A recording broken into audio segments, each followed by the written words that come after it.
welcome back again to the Bilingual Podcast with Skada Podcast Siblings. I myself, Wasalfi Maltisa from Sparkling Group, will be your host today, and I hope y'all can be enjoy and listening into our podcast this time. Okay, so right now our theme it was study abroad. With our guest right now, it was Mem Anissa. Okay, so about Mem Anissa, as you know, guys, she was an English teacher for around 15 years, which is it's pretty long time. And also she was a coordinator of bilingual program in our school as in Katsu, Balikpapan. Oh, and also the things about Mem Anissa, as you know, guys, she was graduated from Lawarman University in 2020, and she got degree of Magister Pendidikan from that. And after that, she got a scholarship abroad from Australia and then started to continue her study in there in 2020 and then graduate in the same years too. She got a degree of Master of Education from that. So she got a double degree, firstly from Lawarman University and after that from University of Adelaide. Okay, we actually really interesting about all of those experience. Maybe do you mind if I ask you some of the questions related to those your experience maybe? Sure. Okay, so well first of all, how and what scholarship did you get? Like I mean was the sponsor of your scholarship and then how did you know about it? Okay, thank you, Salvi, for having me today. I'm very passionate talking about this topic. Yeah, I would like to tell you about my scholarship.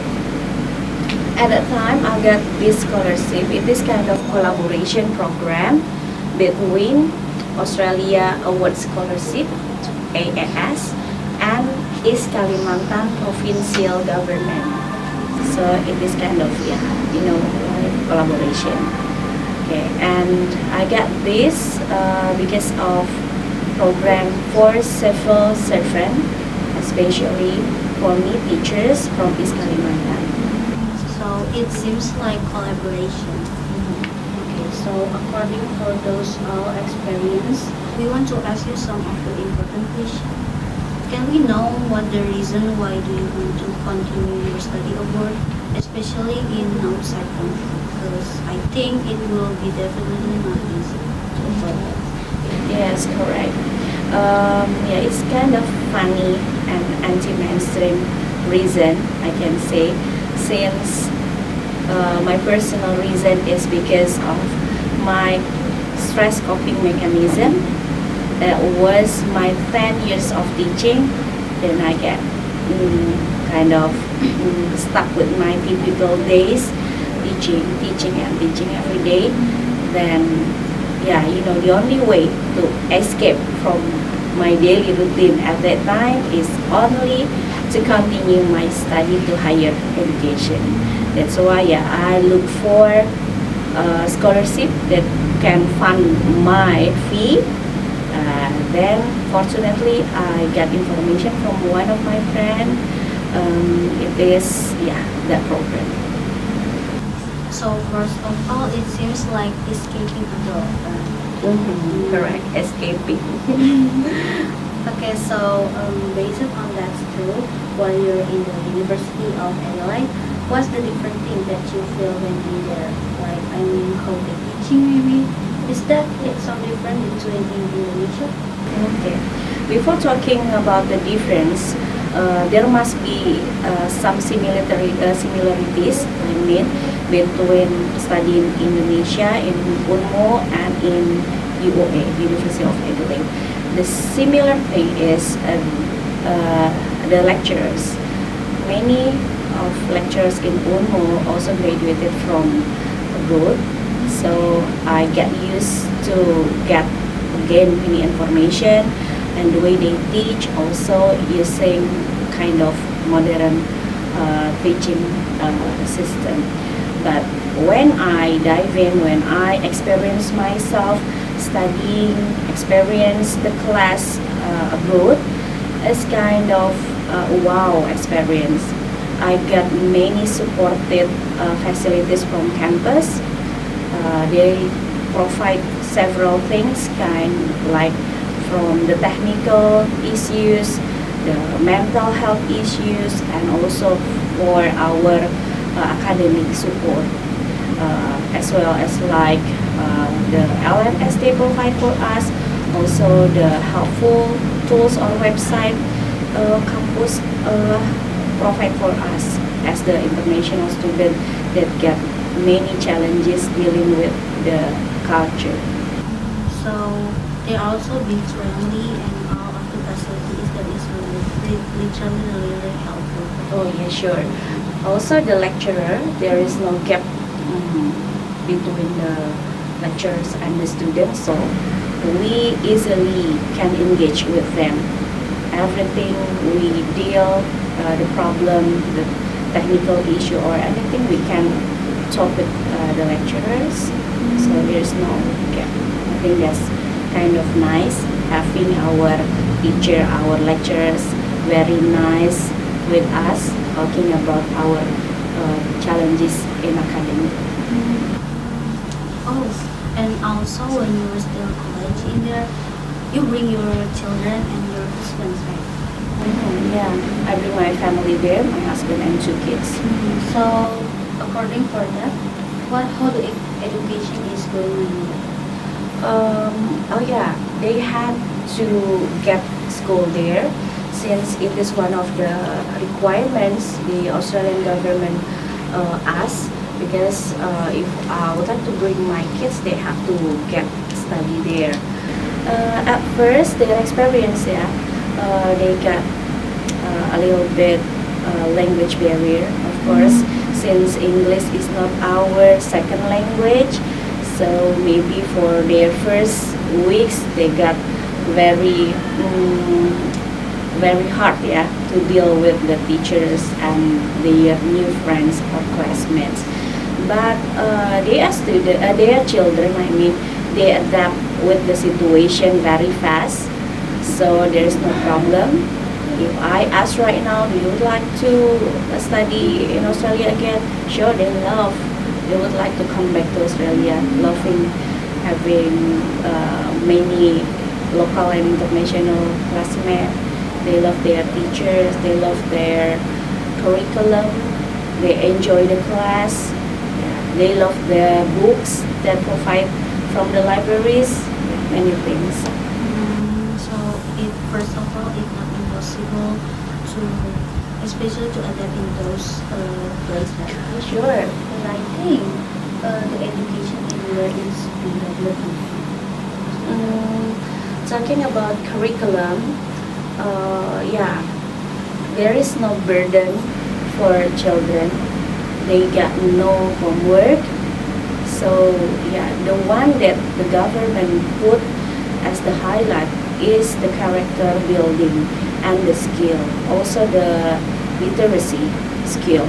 So they push the children, especially maybe under 3rd grade, they have to happy having school and get many books to read daily, and there are many projects to do. So education in there want to all of the children in there to be enjoy to the education. Yeah, there is no homework, there's no burden. And they got cooking class, they got gardening, they also got many school like hockey, like rugby, many sport in PE class. Okay, so based on those your experience while you're in University of Adelaide, what's the positive thing or benefit things that you feel now growing most? Fortunately, I can say that I got this scholarship since AAS is kind of prestigious sponsor that they can help the individuals to get higher education, also to experience many things in Australia. I can say that for myself, I can believe I can have more confidence to myself because I already passed experience living outside in Indonesia, where we have to deal with strangers, I can say. We don't know our neighbor, but we have to deal with them. Those kind of life. We have to survive, not like in Indonesia where we know everybody is around us, like our neighbors. We live with our relatives and colleagues. There we have to stand by ourselves. Every problem we have to adapt and solve it by ourselves. So I get more self-esteem, self-confidence. Also, I believe that everyone should experience to live there, even though it is like kind of maybe become a tourist or a student, but you have to try once in your lifetime. Try to live or stay abroad. So while you in there, a lot of people in there is seems like individuals per person. Okay. Yes, certainly yes. Individual, but we also respect each other. We or they, the people, not only respect but also obey the rules. Okay. So actually, and also related to those you're feeling, do you maybe feel the same too when you're college in Indonesia maybe? The feeling. Yes, like confidence and independence. Okay, I can say that I have the basic confidence, but it's different. It grow more and more, and I also get broader perspective. I know that live within melting pot, you can say, with many different culture. There are many people around the world that meet in one area, make us get more respect. And we know that not all of us get the same idea about one thing. So we have to see one thing from many point of view. That's why one of the positive thing that I learned by living abroad. Well, actually listening to your story and your experience, it actually makes us feel want to try to study abroad too. Okay, so last but not least, do you maybe have any suggestion or maybe tips and tricks to us, especially for those who want to take this course abroad or maybe just want to study abroad? Okay. As a teacher, maybe I can suggest you, my student, to first, the easiest one is to install some free application such as Duolingo to learn English everywhere and anywhere. It is for free version because you have to deal with language if you want to go abroad. That is the first one. And then the second one, many applications support you to find as many friends from outside, from around the world. So you have to find the applications such as HelloTalk, Alsa. You can find international friends, I can say. So you can make your networking. The second one is you have to browse. You have Instagram, right? Okay. You can find out as many sources from internet that is about scholarship, and then you have to I know it is not easy to fill out the requirements, and then don't forget, don't afraid to push yourself, set out from the comfort zone, and you can dream high. That is the basic one. Okay, I think all of them that Ma'am Anissa said is really useful and helpful for us. You guys who is listening in our podcast right now supposed to write them on your book. Okay, well, thank you so much, Ma'am Anissa, to listening into and sharing about your experience and your story. Thank you so much too for y'all who was listening into our podcast too, and really be thankful our podcast team want to help us today. Bye.